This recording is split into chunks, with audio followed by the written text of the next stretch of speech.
Hello friends, welcome to my channel. দেশ এবং দেশের বাইরে থেকে যারা আজকে আমার ভিডিওটি কন্টিনিউ করেছেন প্রত্যেকে আমার চ্যানেলে সুস্বাগতম।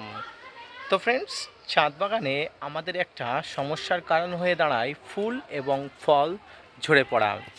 আমাদের শখের কাছে অনেক সময় অনেক কষ্টের পরে ফুল আসার পরে সেই ফুলগুলো যখন ঝরে পড়ে তখন একজন ছাদ বাগানি হিসাবে আমরা কত না কষ্টের সম্মুখীন হয়ে থাকি। তো আজকে আমি আলোচনা করব ফুল এবং ফল কেন ঝরে পড়ে, ফল ঝরে কারণ কি, এই ফল ঝরা রোধ করতে হয় কী পদ্ধতিতে, সব কিছু নিয়ে আপনাদের সঙ্গে উপস্থাপনা করব। আজকের ভিডিওটি না স্কিপ করে ভিডিওটি কন্টিনিউ করুন, তাহলে আপনার ফুল ফল ঝরে পড়ার যন্ত্রণা থেকে আপনি মুক্তি পেতে পারেন। তো ফ্রেন্ডস, ফুল ফল ঝরে পড়ে এবং ফল ঝরে পড়া রোধ করে এটি গাছে সঠিক মাত্রায় না পৌঁছালে গাছের অনেক বড় ক্ষতি হয়ে যায়, আর সেটি হলো বোরন। ফ্রেন্ডস, সর্বপ্রথম আমাদের জানা উচিত এই বোরন কি, অর্থাৎ বোরন কি, বোরন সম্পর্কে আমাদের একটা সঠিক ধারণা অবশ্যই রাখা উচিত। ফ্রেন্ডস, গাছের সঠিকভাবে বেড়ে ওঠার জন্য 17টি নিউট্রিয়েন্টের দরকার হয়। তাদের মধ্যে ম্যাক্রোনিউট্রিয়েন্ট ও মাইক্রোনিউট্রিয়েন্ট আছে। এই ম্যাক্রোনিউট্রিয়েন্ট 7টি ও মাইক্রোনিউট্রিয়েন্ট 4টি। ম্যাক্রোনিউট্রিয়েন্টগুলো হলো carbon, hydrogen, oxygen, nitrogen, potassium, phosphate, magnesium, calcium ও সালফার। আর ম্যাক্রোনিউট্রিয়েন্টগুলো হলো iron, manganese, copper, boron, zinc, molybdenum, nickel ও ক্লোরিন। ফ্রেন্ডস, এই সব উপাদানগুলি গাছের বেড়ে ওঠার জন্য অত্যন্ত গুরুত্বপূর্ণ এবং কার্যকারী। ফ্রেন্ডস, বোরন কিভাবে গাছে কাজ করে?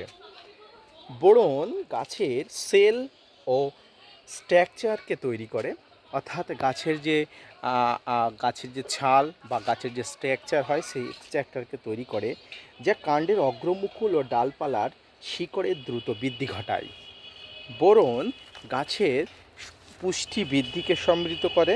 বোরন সুগার তৈরি করে এবং গাছের শরীরের ট্রান্সলোকেশনকার পলিনেশন মজবুত করে এবং বেশি পরিমাণ পরাগরেণু তৈরি করে পলিনেশনের হারকে বাড়িয়ে দেয়।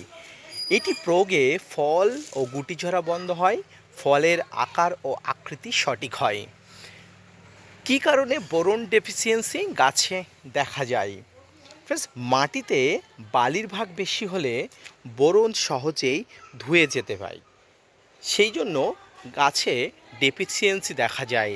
এবং মাটিতে অধিক পরিমাণ চুনের পরিমাণ বেশি হয়ে গেলে, অর্থাৎ পিএইচ মাত্রা বেশি হয়ে গেলে এই বোরনের ডেফিসিয়েন্সি অবশ্যই দেখা যায়। ফ্রেন্ডস, এবার আমরা জানি বোরনের ঘাটতি হলে গাছে কি কি ক্ষতি হয়। বোরনের অভাব হলে গাছের টার্মিনাল লিডস বা কচি পাতার গঠন ঠিক হয় না। কখনো কখনো কচি পাতার সাইজ ছোট হয়ে যায় এবং কখনো কখনো হুকের মতো আকার হয়ে যায়, অর্থাৎ গাছের যে টার্মিনাল লিভস, গাছের অগ্রভাগে যে মুকুল বার হয়, অগ্রভাগের যে পাতা বার হয়, সেই পাতার অনেক সময় বেঁকে গিয়ে হুকের মতো আকৃতি হয়ে যায় এবং অনেক সময় এটি ফেটে যায় এবং বোরনের অভাবে ফল ফুল আকৃতিবিহীন এবং বিআকৃতি হয়ে যায় এবং এর বিশেষ একটা দাগ হয়ে যায়। কোন কোন গাছে এই বোরন প্রয়োগ করা যাবে? সমস্ত ধরনের ফল ফুল, মাঠ ফসল, দানাশস্য, শাকসবজি, সমস্ত ধরনের গাছে এই বোরন স্প্রে করা যায়, তবে নির্দিষ্ট পরিমাণ অনুসারে বোরন ব্যবহার করতে হয়। এই বোরনের মাত্রা অতিরিক্ত ব্যবহার করা যায় না। এবার আমরা আসি বোরন কিভাবে গাছে প্রয়োগ করব। ফ্রেন্ডস, বোরন ওয়াটার সলিউবল 20%, অর্থাৎ বোরন এই 20% যেগুলো জলে গোলা বোরন, এই বোরনগুলো সাধারণত আপনারা পাতা বা গোড়ায় দুইভাবে প্রয়োগ করতে পারেন। ফসলের জমিতে দিতে গেলে প্রতি একরে 1 কেজি ও ফল ও ফুল ও গাছে দিতে গেলে প্রতি লিটারে 3 থেকে 4 গ্রাম এবং টবের মাটিতে দিতে গেলে 2 থেকে 3 গ্রামের বেশি একদম দেওয়া যাবে না। এবার আসি বোরন ব্যবহারের সতর্কতা। বোরনের প্রয়োগ বেশি হলে গাছের পাতা পুড়ে যেতে পারে, মাটিতে বেশি প্রয়োগ হলে মাটির টক্সিক হয়ে যেতে পারে, মাটির পিএইচ লেভেল 5 থেকে 5.5-এর মধ্যে থাকলে বোরন ভালো কাজ করে। তাই যখন অবশ্যই বোরন ব্যবহার করবেন মাটিতে, যদি পিএইচ লেভেলটা আপনারা অবশ্যই আপনাদের মেশিনে মেপে নিয়ে প্রয়োগ করতে পারেন, খুবই ভালো কাজ করে এবং বোরন সর্বোচ্চ 15 থেকে 20 দিনের ব্যবধানে স্প্রে করা যায়।